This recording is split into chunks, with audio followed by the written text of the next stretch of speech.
मैंने अपनी फरासोड़ की खिड़की से उन औरतों को घटिया मर्दों के साथ अपने कबूतर खाने में गुम हो जाते हुए देखा है। तो क्यों ना लिखूं उनके बारे में? क्या वो अपने समाज का हिस्सा नहीं है? उन रंडियों के यहाँ पे मर्द नमाजें दुरुस्त पढ़ने नहीं जाते। अच्छा, उन्हें वहां जाने की खुली इजाजत है, लेकिन मैं उनके बारे में कहीं लिख नहीं सकता हूं। हसन मंटोच्या लिखाणाचा आविष्कार, नया कानून। बेधडक आणि बंडखोरीने ओतप्रेत भरलेल्या त्या वेश्यांवर आणि त्यांच्या वस्त्यांवर लिहिणं, मंटो जसं त्यांच्या कथेमध्ये वर्णन करतो ना, अगदी तशीच एक वेश्यावस्ती आहे। ती म्हणजे पाकिस्तानातल्या लाहोरमध्ये हिरा मंडी, सगळ्यात जुनी आणि बदनाम। पाकिस्तानातल्या लाहोरच्या ऐतिहासिक बादशाही मशिदीपासून 700 मीटर अंतरावर असणारी ही हिरा मंडी म्हणजे पुरुषांसाठी आयुष्यभराची उधळपट्टी करण्याचंच ठिकाण। हा भाग फाळणीपूर्वीच्या भारतातला आणि आत्ताच्या पाकिस्तानातला सगळ्यात जुना असा रेड लाईट एरिया आहे।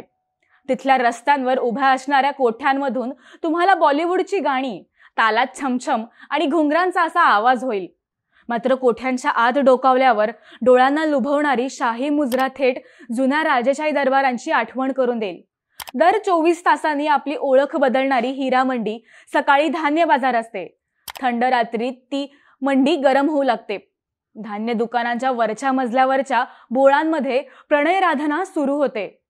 आज बदनाम असणारी ही हिरा मंडी एकेकाळी लाहोर शहराचं शाही प्रतीक होतं।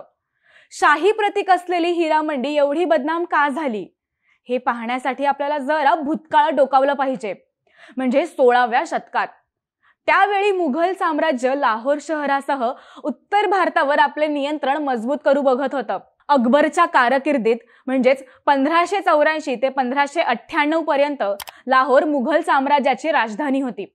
1267 मध्ये दिल्ली सल्तनतचा सुलतान घिया-उद-बल्बन याने लाहोरच्या पुनर्जीवनासाठी पाया घालून शहराभोवती तटबंदी बनवली। या काळात संपूर्ण शहरात अनेक स्मारकही बांधली गेली होती। लाहोर किल्ल्याच्या दक्षिणेकडील एक भाग शाही दरबारातील नोकरांसाठी बसवला गेला होता।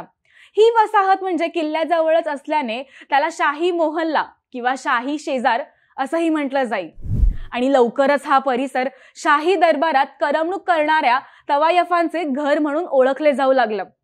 मुघल संस्कृतीतला तवायफ म्हणजेच मुजरा सादर करणाऱ्या प्रतिभावान महिला कलाकार होत्या। मध्ययुगीन भारतातल्या शाही दरबारात या महिला कामूत नृत्य करीत असत। तवायफांना त्या काळातील सर्वोत्कृष्ट उत्साह, संगीत, शिष्टाचार, नृत्य यांचे प्रशिक्षण देत असत। शाही मोहल्ल्याच्या या तवायफ स्त्रियांना कार्यक्रमात नाचवणे उच्च वर्गासाठी श्रीमंतीचेच प्रतीक होते। त्या काळात दरबारात करमणूक करणाऱ्या बहुतांश स्त्रिया सेक्स वर्कर म्हणूनही काम करत असल्या तरी शाही मोहल्ल्याच्या तवायफ तशा नव्हत्या। बऱ्याच शाही परिवारातील मुलांना शिष्टाचाराचे धडे गिरवण्यासाठी त्यांच्याकडेही पाठवलं जाई। लाहोरच्या तवायफांना कपोकल्पित कथेत आणि स्थानिक लोकप्रिय कथांमध्ये ही स्थाने मिळवली आहेत। अशीच एक तवायफ तुम्हा आम्हा सगळ्यांना माहीत असलेली अनारकली, जी मुघल दरबारातील सगळ्यात सुंदर तवायफ होती। मुघल सम्राट अकबरचा मुलगा राजपुत्र सलीम, जो सम्राट जहांगीर म्हणून सुद्धा प्रसिद्ध आहे, त्याचं अनारकलीवर प्रेम होतं। जब प्यार किया तो डरना क्या असं म्हणत सलीम अनारकलीने प्रेमाच्या अणाभाकाही घेतल्या होत्या म्हणे। पण म्हाताऱ्या झालेल्या अकबरला आपल्या शाही वारसाने एका कमी दर्जाच्या स्त्रीच्या प्रेमात पडणं मान्य नव्हतं। त्यामुळे त्याने अनारकलीला लाहोरच्या किल्ल्यातील एका भिंतीत डांबून मारण्यात आलं होतं। आज जरी अनारकलीच्या अस्तित्वाचा कोणताही ऐतिहासिक पुरावा नसला तरी तिच्यामुळे लाहोरच्या तवायफांना सिनेमा, पुस्तक आणि इतिहासाच्या काल्पनिक आवृत्तीत स्थान मिळालं हे मात्र निश्चितच। 18व्या शतकाच्या उत्तरार्धात इराणचा अफशरीत शासक नादर शहा आणि त्यानंतर अहमद शाह अब्दालीने लाहोरच्या शहरावर अनेक हल्ले केले। या हल्ल्यांमुळे पंजाबमधील मुघल शासन खिळखिळं झालं होतं आणि अफगाण हल्ल्यादरम्यान लाहोरमध्ये पहिलं वेश्यागृह असं उभं राहिलं होतं। 1748 आणि 1767च्या दरम्यान अफगाणांनी भारतीय उपखंडात आक्रमण करून पळवून आणलेल्या अनेक स्त्रियांना वेश्या व्यवसायात ढकललं। अब्दालीच्या सैन्याने सध्याच्या धोबी मंडीमध्ये व दारा शिकोह मोहल्ल्यामध्ये 2 वेश्यावस्त्या उभ्या केल्या होत्या। अफगाणाच्या रोजच्या हल्ल्यांमुळे लाहोर शहरात अराजक माजले होते। 1762 मध्ये अफगाण सैन्याने हरमंदिर साहिब हे शिखांचे पवित्र असे मंदिर उद्ध्वस्त केले। या हल्ल्यामुळे शीख समाज एकत्र आला आणि त्यांनी अफगाण सैन्याला पंजाबमधून पळवून लावले।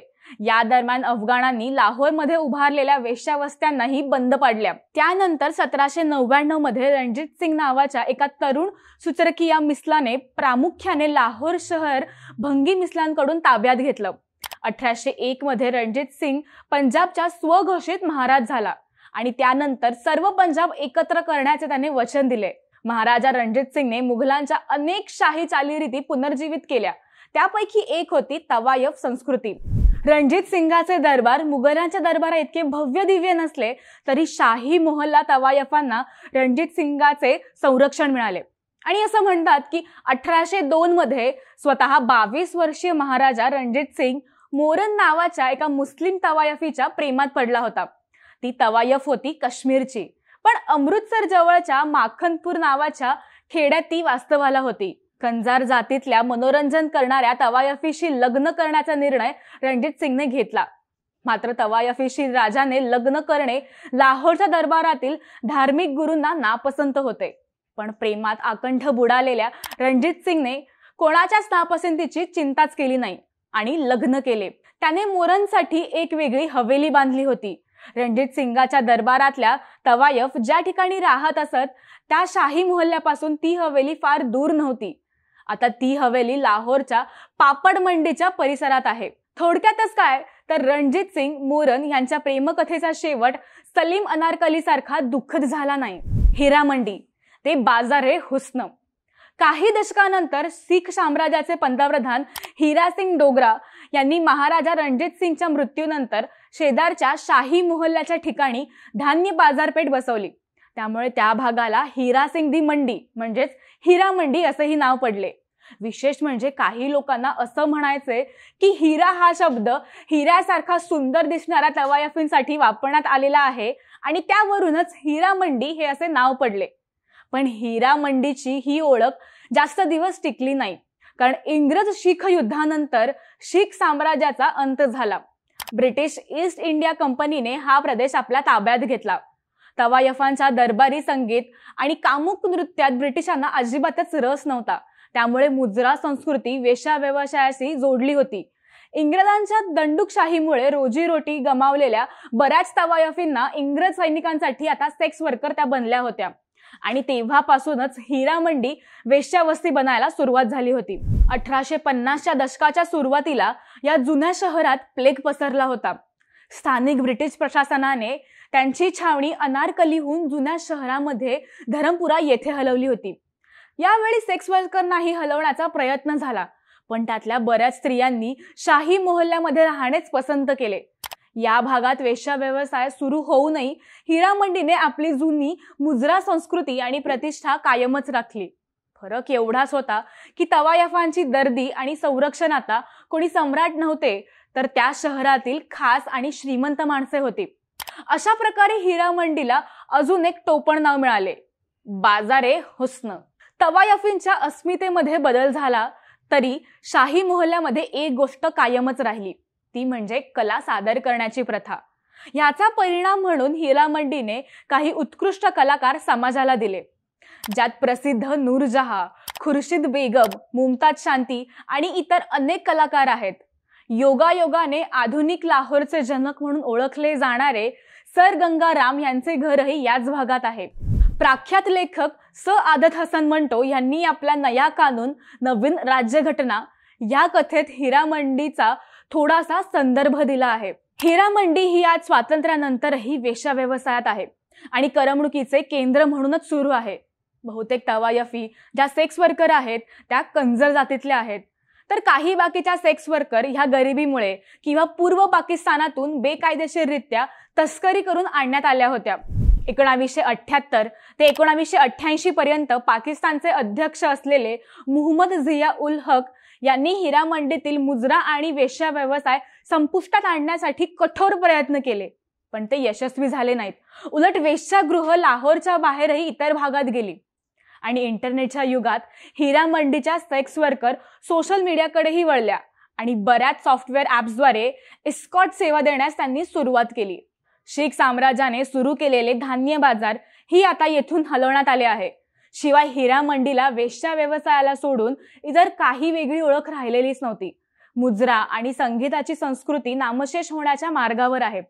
पूर्वीचा शाही मोहल्ला, शहराचा शाही प्रतीक आता एका गडद व्यवसायाच्या सावलीत अडकतच चाललाय. मध्यंतरी संजय लीला भंसाली हिरा मंडीवर सिनेमा करत असल्याच्या बातम्या आल्या होत्या. नंतर नेटफ्लिक्सवर त्याची सिरीज येणार असंही सांगण्यात आलं होतं. तसे काही पोस्टरही आले होते. असो, तर या खऱ्याखुरा हिरा मंडीचा इतिहास तुम्हाला कसा वाटला हे आम्हाला कमेंट करून नक्की सांगा. आणि अशाच माहितीपूर्ण व्हिडिओसाठी बोल व्हिडिओच्या YouTube चॅनलला सबस्क्राईब करा.